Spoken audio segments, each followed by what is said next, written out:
Здравейте от най-големия град в Канада, Торонто. Времето не е с мен, дават го дъждовно целия ден. Това доста промени грандиозните ми планове, но не се предавам.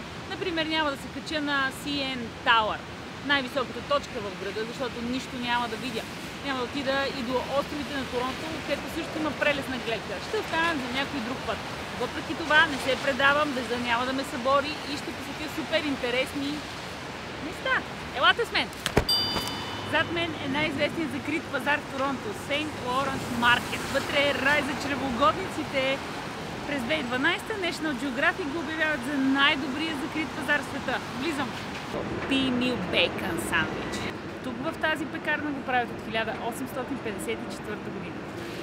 Съдържа хляб, много пухкав, масло, излиза пара, и въпросния бекон. Няма излишни неща. Сосове, майонези. Това е семпла вкусна храна. Месо, хляб и масло. Толкова. Много е добър. И много пресен. Всички туристи идват да ядат тук. И местни хора обаче. Защото е вкусно. Защото е традиционно. За района Онтарио. Самия бекон P-Meal Bacon е измислен от англичанин, който имигрира в Канада. Има свинеферма и иска да съхрани месото за по-дълго време.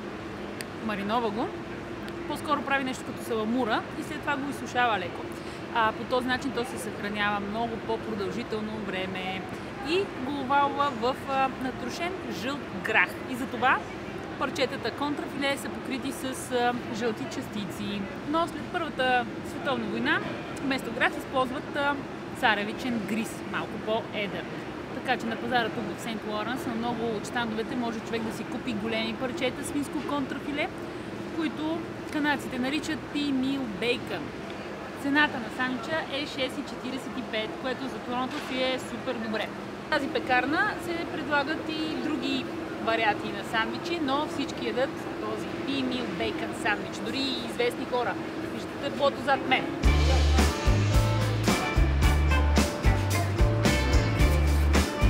Първата спирка беше успешна. Видих какво още ще ми предложи пазара. Пазара е разделен на няколко сектора. Аз съм в тази част, където се продава храна, естествено. Пред мен има щанд с най-различни сирена от цял свят. Предлагат се много меса, плодове, някои екзотични, други местни. На това място за първ път през 1830 година се е появил пазар, когато местни фермери продават своята стока. И до ден днешен има подобна традиция. Мисля, че е съдно.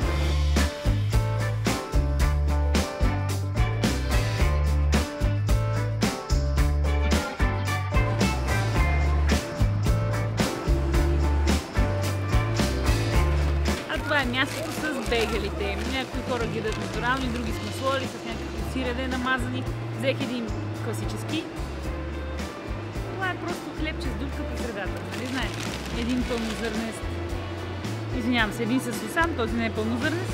И един сладък, който е с стафиди и много канела. Всъщност не е точно сладък, просто такъв аромат носи. Оставям ги за после, когато огладнея, защото толкова много се нахраних от сандвича. Направо не мога да повярвам.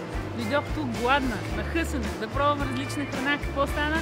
Един сандвич, макар и емблематичен за Торонто, ме събори. Не мога да се позная.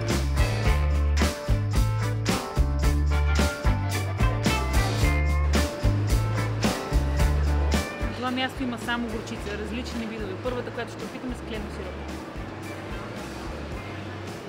We have sweet, savory and spicy, and you're welcome to try them all.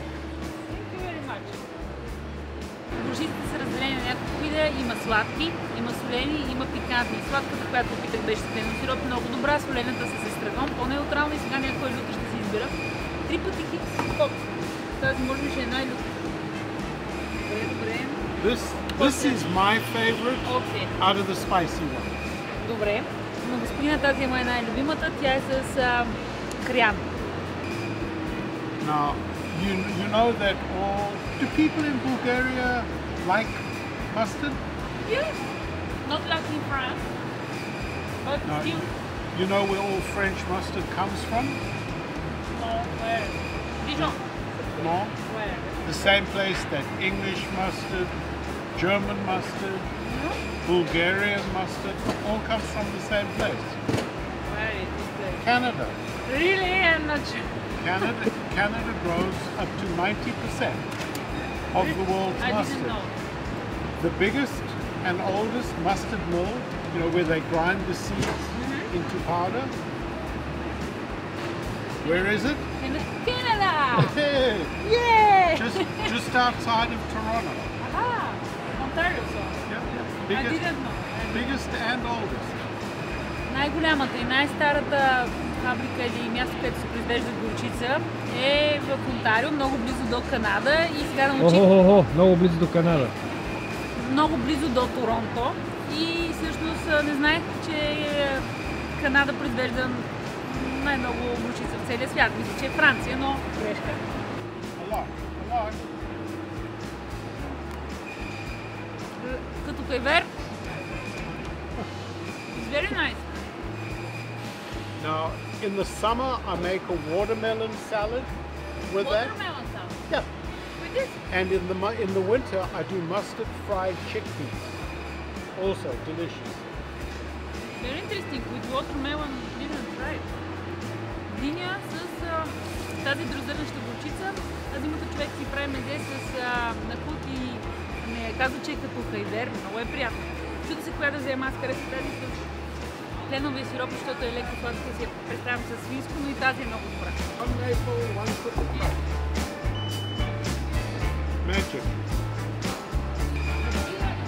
I have a wonderful stay. So he takes movies of you having a good time. Yeah.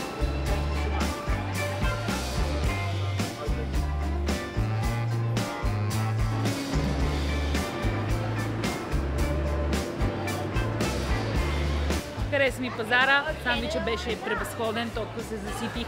Има и много сергийки и сувенири, но нищо няма да си взимам за сега. Освен двата буркана с горчица, не е малко, нали? Край с пазара, обиколи го толкова. Отивам на друго място сега. Елате! Най-накрая пристигнах. Това е Кенсингтън Маркет, един от най-интересните, вълнуващи и стари райони на Торонто. Тук идват туристи, идват местни, идват хора, които искат да опитат каква ли не храна. Има мексиканско, има местна кухня, супер пекарни, има места, които предлагат прясна риба, месо и всякакви други кухетни магазинчета, които привличат местните хора и туристите като мен. Пълно е с графити. Това е доста арт квартал. Има всякакви неща, много е вълнуващо. Вижте колата зад мен, превърната е в цветарник, има босилек и див лук. И от другата страна големи графити. Продължавам да обикалям, много е приятно.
Се промени.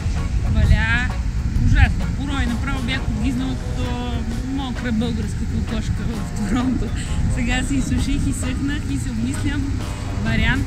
Тоест, чудя се дали да не отида, чудя се дали да не отида до кулата си. Може би ще има тълпи сега по това време, но все пак искам да я видя. Тук е високо. Но преди това ще намеря място, къде да хапна. Предложенията са толкова много. И да ми се някакси мексиканско. След този бомбастичен Кенсингтън Маркет. Ще хапвам такоси в най-доброто място. Аз си взех с риба, която е панирана, с едно спасете фишен чипс. Отгоре има сосове. Сложи си допълнително люто. Другия такос е с пушена риба и с кариди. И маринован лук. Оператора си взе тако с филе на грил, много добре също изглежда, браво на оператора, с сос от авокадо. И другото е дърпано свинско с много кориандър и пресен лук. Лайм и живота е песен.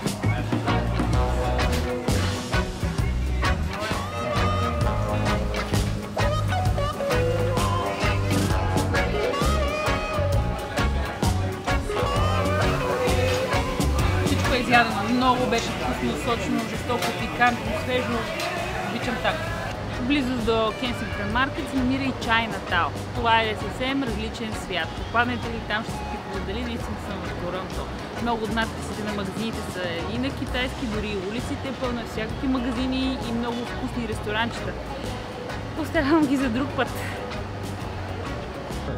Казвам чао на Кенсингтън Маркет, а сега отивам в CN Tower.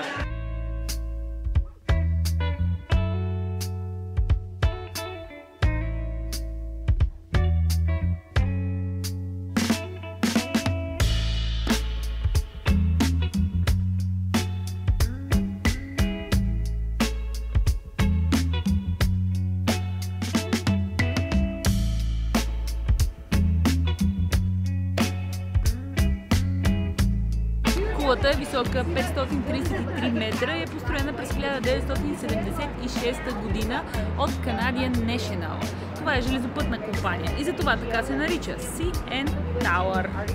Гледката е супер, много ми харесва. Това не е най-високата точка, намирам се на 346 метра от земята. Ако искате да се качите още 100 метра на високо, тогава трябва да платите $15 допълнително. Билета за кулата струва $38. Аз доплатих $7, за да мога да се кача на експресен асансьор. Опашката с него е доста по-малка, иначе се чака около час, час и половина, поне така ни предупреди жената. Въобще е доста скъпо и това се цени без ДДС-то.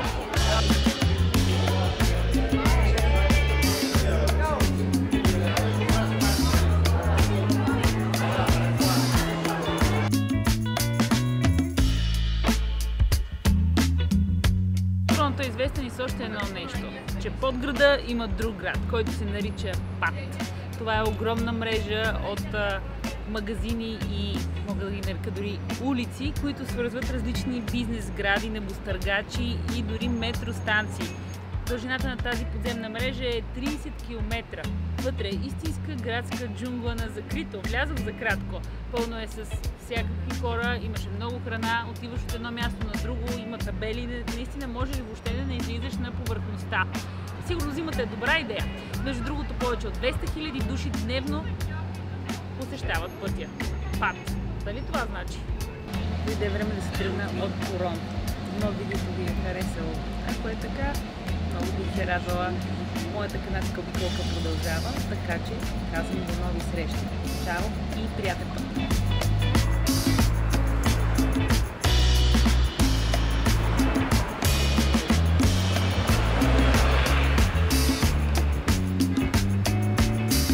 Друго е когато не вали.